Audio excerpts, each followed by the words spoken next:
आपको पता है लोग अपनी जिंदगी भर की दौलत जमा पूंजी लगा करके बिजनेस शुरू करते हैं और फेल हो जाते हैं। लोग बहुत सारा करेज इकट्ठा कर अपने सपनों का पीछा करते हैं और उन सपनों को कहीं ना कहीं बीच में उन्हें हारना पड़ता है। लोग अपनी पूरी ताकत लगाकर अपने आप को इतना बलवान और साहसी बनाते हैं कि वो अपनी बातों से अपने सक्सेस तक पहुंच पाए, बट नहीं कर पाते हैं। क्या कारण होता है, मैं आपको बताता हूं। 99% लोग किसी भी चीज को शुरू करने का जब निर्णय लेते हैं तो निर्णयकरण हमेशा इमोशनली होता है। याद रखिएगा, जब भी कोई निर्णय, कोई डिसीजन इमोशन से लिया जाएगा, जिसमें आपने अपनी फैमिली को जोड़ दिया, जिसमें आपने अपने दोस्तों को जोड़ दिया, जिसमें आपने सिर्फ अपन फॉर एन एग्जाम्पल, मैं आपको एग्जाम्पल देता हूं। आपको कोई चीज बहुत पसंद है और आपने सोचा ये मुझे पसंद है इसलिए मैं इस बिजनेस को शुरू करता हूं। फेल होने के बहुत ज्यादा चांसेस होते हैं, क्योंकि किसी भी बिजनेस शुरू करने के लिए, मैं एग्जाम्पल बिजनेस का ले रहा हूं, फिर इसको और भी एग्जाम्पल्स दूंगा। आपको बर्गर बहुत पसंद है, लेकिन आप बर्गर को 15 किलोमीटर दूर, 20 किलोमीटर दूर खा करके आते हो, या आपने 100-150 किलोमीटर दूर दिल्ली में अपने किसी चाचा के यहां खाया और फिर सोच रहे हो कि मैं यहां शुरू करूंगा तो यहां भी सफल हो सकता है। क्योंकि बिजनेस शुरू करने के लिए आपको सही एनालिसिस की जरूरत होती है, राइट स्ट्रैटेजीज की जरूरत होती है, एक सही गाइडेंस की जरूरत होती है। सिर्फ मोटिवेशन से आप किसी बिजनेस को शुरू नहीं कर सकते। सिर्फ मोटिवेशन आपको गवर्नमेंट जॉब्स की तैयारी को पूरा नहीं करा सकता है। सिर्फ मोटिवेशन आपको आपके सपनों तक नहीं पहुंचा सकता है। उसके लिए आपको right strategy, right guidance, right path, आपको सिस्टमैटिक वे में अपने आप को अप्रोच करना, एक सिस्टम बिल्ड करना, अपने अपने समय समय पर अपने बिलीफ को चेक करते रहना, उसको बहुत स्ट्रांग करते रहना, तब जाकर आप एक सपने को सच करने की शुरुआत करते हैं। तो ज्यादातर लोग गलती क्या कर देते हैं, अपने इमोशंस के साथ उस डिसीजन को ले लेते हैं। तो मेरी एक रिक्वेस्ट आप सभी से ये, जब भी आप डिसीजन लें, इमोशंस तो आएंगे, क्योंकि we are meant to show the emotion. हम लोग बने ही इमोशन को शो करने के लिए। हमारे अंदर अपने आप इमोशंस आएंगे जब हम कुछ अच्छा करना चाहते हैं तो। लेकिन वहां ब्रेक ले, थोड़ा पॉज ले और थोड़ा टाइम दे। कोई बहुत बड़ा डिसीजन लेना है आपको अपनी करियर से रिलेटेड, अपनी लाइफ से रिलेटेड, तो हमेशा 24 से 48 घंटे का ब्रेक ले, प्रॉपर पेपर कॉपी पेन लें और उसके ऊपर कुछ पॉइंट्स लिखना शुरू करें। फिर उसके बाद उन पॉइंट्स के ऊपर थोड़ा लॉजिकली सोचें, फैक्ट्स को गैदर करें। सच क्या है, सच का सामना अपने आप से करें। क्या वो बर्गर का जो रेस्टोरेंट आप खोलना चाह रहे हैं, क्या वो आपके एरिया के हिसाब से, जिस एरिया में आप खोलना चाह रहे हैं, वहां सक्सेसफुल हो पाएगा?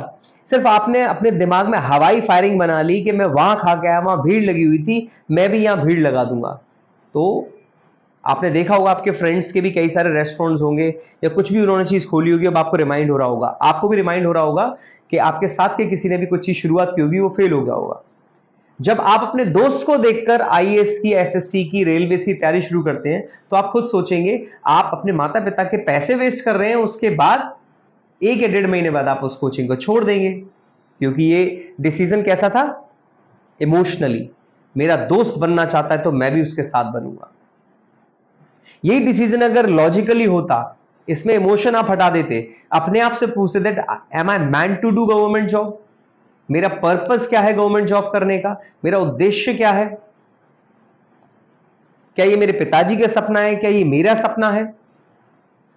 तो यहां पर आपको लॉजिकल माइंड के साथ, लॉजिकल अफेक्ट्स के साथ, लॉजिकल अप्रोच के साथ जब आप आगे चलते हो, ब्रेक लेते हो, गैप देते हो, थोड़ा एनालिटिकली थिंकिंग करते हो, क्रिटिकल थिंकिंग के साथ सोचते हो, तो आप सही डिसीजन को लेते हो।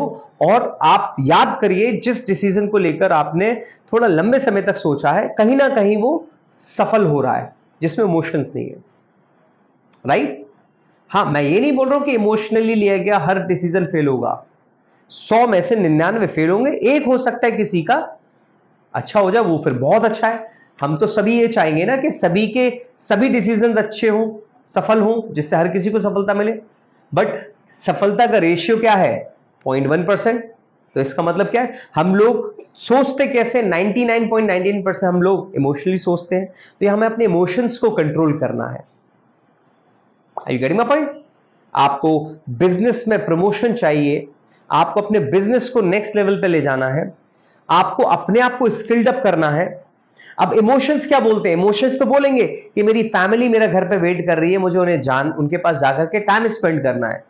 लेकिन आपका जो सपना है, आपकी जो सिस्टम है सफल होने की, वो क्या बोलती है कि थोड़ा एक्स्ट्रा 1-2 घंटे घर पे भी जाऊं तो मुझे अपने आप को रेडी करना है, थोड़ा जल्दी मुझे ऑफिस पहुंचना है, थोड़ा जल्दी अपने बिजनेस प्लेस पर पहुंचना है, थोड़ा और ज्यादा आज मुझे सेल्स कॉल्स करने हैं, थोड़ा और ज्यादा आज मुझे मीटिंग्स लेनी है, थोड़ा और ज्यादा आज मुझे प्रैक्टिस करनी है, थोड़ा और ज्यादा अपने प्रोडक्ट को बहुत अच्छा करना है। तो जब आप अपने इमोशंस को रोकते हैं और अपने लॉजिकल थिंकिंग के साथ, अपने लॉजिकल अप्रोच के साथ, अपने सपनों के साथ आगे बढ़ने के लिए आगे बढ़ते हो, तो आपकी प्रोबेबिलिटी ऑफ सक्सेस डेफिनेटली बढ़ जाती है।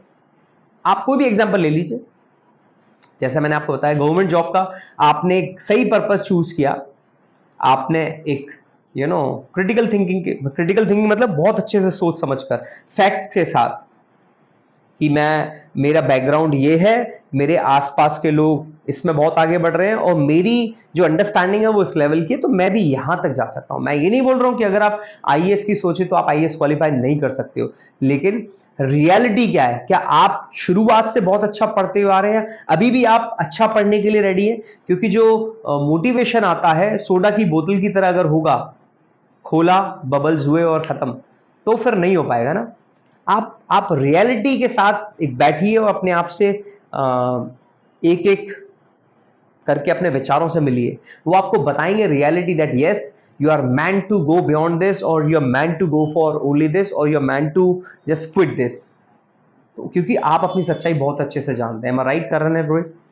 आप अपनी सच्चाई बहुत अच्छे से जानते हैं। आप अपने साथ सच के साथ रहेंगे, अपने सच के साथ रहेंगे, तो आपके सामने सच्चाई होगी और आपके डिसीजन बहुत शानदार होंगे। आई होप मैं अपनी बातों को आपके दिल तक पहुंचा पाया हूं। मैं अविनाश वरुण मयूर, management Guru and human potential trainer. अगर आपको बातें अच्छी लगी हो तो प्लीज चैनल को सब्सक्राइब जरूर करें, शेयर जरूर कर दीजिएगा, कमेंट लिख करके बताइएगा आप कौन सा पॉइंट फॉलो करते हैं और इसमें क्या आप और अपने पॉइंट्स को ऐड करना चाहते हैं। फिर मिलते हैं कुछ और नए ट्रेनिंग सेशंस के साथ। तब तक bye bye, take care, see you, good night.